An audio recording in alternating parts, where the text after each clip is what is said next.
بسم الله الرحمن الرحيم.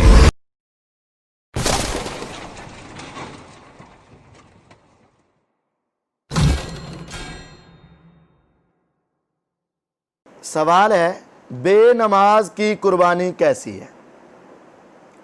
بے نماز کے حوالے سے علماء کا اختلاف ہے۔ بعض علماء جو حنبلی علماء ہیں وہ تو کہتے ہیں کہ بے نماز دائرہ اسلام سے خارج ہے، کافر ہے۔ اگر کسی عورت کا خاوند بے نماز ہے یا کسی خاوند کی بیوی بے نماز ہے، عرب علماء کے ہاں تو ان کا نکاح ویسے ہی ٹوٹ جاتا ہے کیونکہ وہ کافر ہے، اور مسلمان اور کافر کا نکاح نہیں۔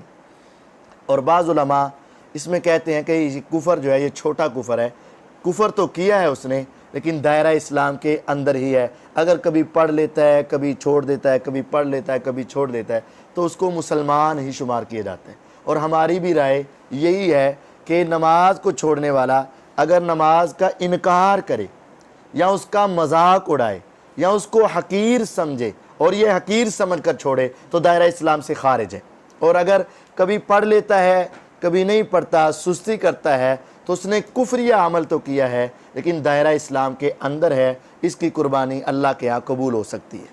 اب اللہ تعالیٰ کی مرضی ہے اس کی قبول کرے یا نہ کرے۔ بہرحال اگر وہ سچے ارادے سے کرے گا تو اس کی قربانی قبول ہو سکتی ہے۔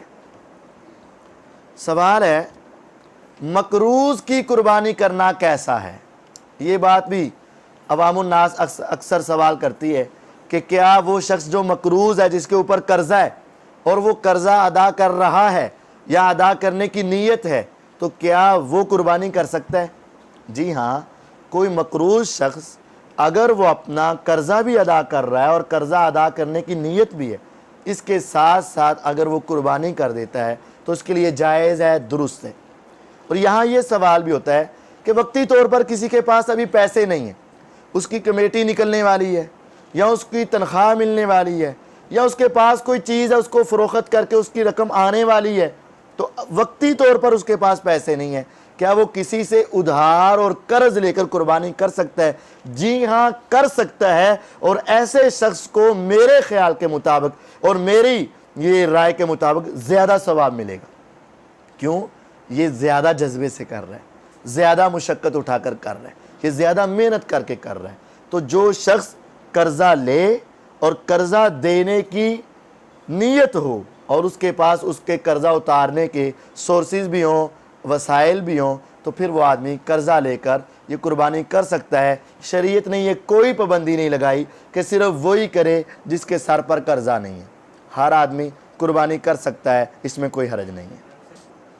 ہاں، لیکن یہ کہ بینک سے قرضہ لے کر کیا قربانی کر سکتا ہے یا نہیں؟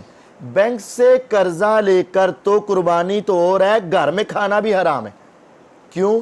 بینک سے جو قرضہ لیا جاتا ہے وہ سود کے اوپر ہوتا ہے، تو سود پر قرضہ لے کر کوئی عبادت کرنا یہ جائز نہیں، حتیٰ کہ سود پر قرضہ لے کر اپنے گھر کو چلانا یہ بھی جائز نہیں ہے۔